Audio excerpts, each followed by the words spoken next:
नमस्कार। आज हम एक बहुत ही दिलचस्प और गहरे आध्यात्मिक विश्लेषण में गोता लगाने वाले हैं।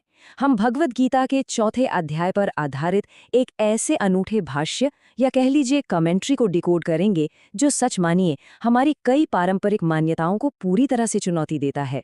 तो आइए बिना किसी देरी के सीधे मुद्दे पर आते हैं और शुरुआत करते हैं एक ऐसे सवाल से जो इस ग्रंथ के एकदम शुरू में ही हमारी उम्मीदों को पलट कर रख देता है। सवाल ये है कि भगवद गीता असल में किसने बोली थी? अब इसका जवाब तो हम सभी को बहुत ही स्पष्ट लगता है ना? लेकिन आज हम जिस स्रोत का विश्लेषण कर रहे हैं वो हमें एक बिल्कुल ही अलग दिशा में सोचने पर मजबूर करता है। अब देखिए, आगे बढ़ने से पहले एक बात बिल्कुल साफ कर देना जरूरी है। हमारा ये आज का विश्लेषण पूरी तरह से इसी विशिष्ट भाष्य पर आधारित है। हमारा मकसद यहाँ किसी का पक्ष लेना या किसी पुरानी मान्यता का खंडन करना बिल्कुल नहीं है, बल्कि हम पूरी तरह से तटस्थ रहते हुए उन असाधारण दार्शनिक दावों को समझने की कोशिश करेंगे जो इस दस्तावेज में रखे गए हैं। इस पूरी तस्वीर को साफ साफ समझने के लिए हमने इस सफर को 5 हिस्सों में बांटा है। पहला, प्राचीन आध्यात्मिक वंशावली। दूसरा, कालभ्रम की गुप्त पहचान। तीसरा, कर्म का अटूट जाल। चौथा, पारंपरिक अनुष्ठानों की सीमाएं। और पांचवा, एक सच्चा आध्यात्मिक मार्गदर्शक। तो चलिए सबसे पहले बात करते हैं हमारे पहले पड़ाव की, प्राचीन आध्यात्मिक वंशावली। ये जो भाष्य है वो गीता के ज्ञान को एक बहुत ही आदिम सत्य के रूप में पेश करता है।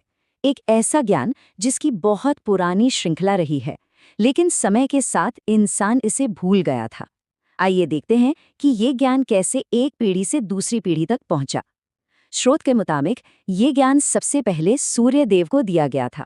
और हाँ, यहाँ सूर्य का मतलब आसमान में चमकने वाला वो आग का गोला नहीं है, बल्कि ये एक देवता का नाम है। खैर, सूर्य से ये ज्ञान मनु को मिला, मनु से इक्ष्वाकु को, और फिर एक बहुत लंबे अंतराल के बाद जब ये ज्ञान लगभग लुप्त ही हो गया था, तब इसे अर्जुन को दिया गया। अब आते हैं हमारे दूसरे और शायद सबसे चौंकाने वाले हिस्से पर, काल ब्रह्म की गुप्त पहचान। यहीं पर इस पाठ का सबसे क्रांतिकारी दावा सामने आता है।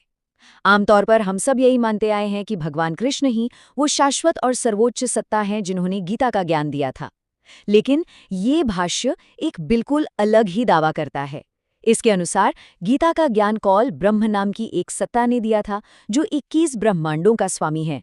ग्रंथ का दावा है कि ये काल ब्रह्म कभी अपने असली रूप में सामने नहीं आता। उसने गुप्त रूप से भगवान कृष्ण के शरीर में प्रवेश करके ये ज्ञान दिया था। जरा सोचिए, ये कितना बड़ा वैचारिक बदलाव है। और बात सिर्फ यहीं खत्म नहीं होती है। ये भाष्य इस बात पर भी बहुत जोर देता है कि त्रिदेव यानी ब्रह्मा, विष्णु और शिव ये भी शाश्वत या अमर नहीं हैं। वे भी जन्म और मृत्यु के एक बहुत ही कठोर चक्र में बंधे हुए हैं जिसे खुद काल ब्रह्म चलाता है। स्रोत स्पष्ट कहता है कि इन सर्वोच्च माने जाने वाले देवताओं की भी मृत्यु होती है और वो भी एक तय नियम के अधीन है। और इसी से जुड़ता है हमारा तीसरा बिंदु, कर्म का वो जाल जिसे तोड़ा नहीं जा सकता। अब यहाँ एक बहुत ही तार्किक सवाल उठता है।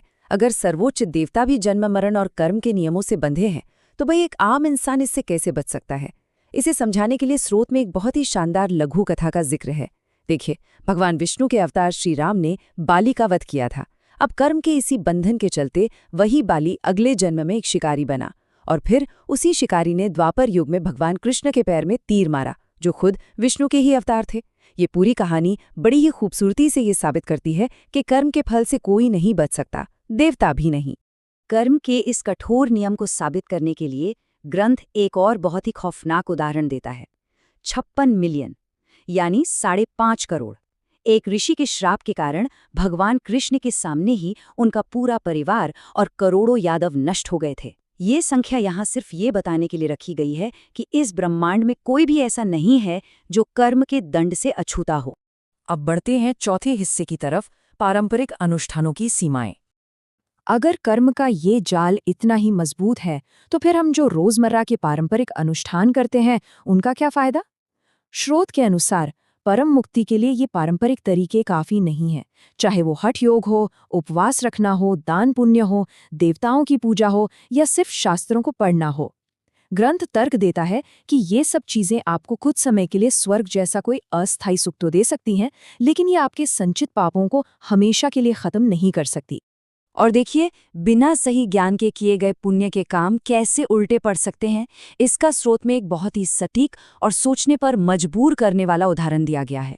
होता क्या है कि एक व्यक्ति एक भिखारी को कुछ पैसे दान में देता है। अब वो भिखारी उस पैसे से शराब खरीदता है, नशे में अपनी पत्नी को पीटता है और बात इतनी बिगड़ जाती है कि उस परिवार में आत्महत्या जैसी दुखद घटना हो जाती है।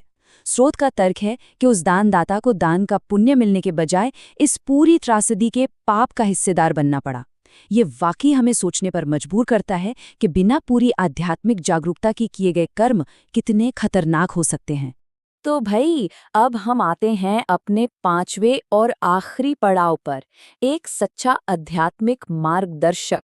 आखिर इस सब से बाहर निकलने का रास्ता क्या है? इस जटिल चक्र को तोड़ा कैसे जाए? यहीं पर एक नई अवधारणा सामने आती है, सूक्ष्म वेद या तत्वज्ञान। भाष्य के अनुसार जो पारंपरिक 4 वेद हैं वो संपूर्ण ज्ञान नहीं हैं। सूक्ष्म वेद ही वो अंतिम और पूर्ण आध्यात्मिक ज्ञान है जो सीधे पूर्ण परमात्मा द्वारा बोला गया है। यही वो ज्ञान है जो हमें पूरी तस्वीर दिखाता है। अब सबसे अहम बात, इस सूक्ष्म वेद को हर कोई नहीं समझ सकता। ग्रंथ के अनुसार इसे केवल एक तत्वदर्शी संत ही समझ सकता है।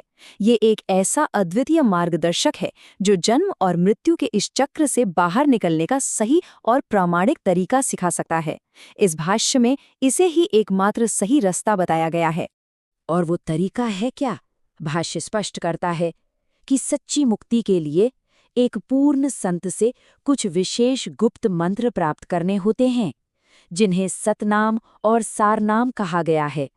स्रोत का दावा है कि केवल इन मंत्रों का सही नियम और पूरे समर्पण के साथ जाप करने से ही उन अटल कर्मों का विनाश हो सकता है।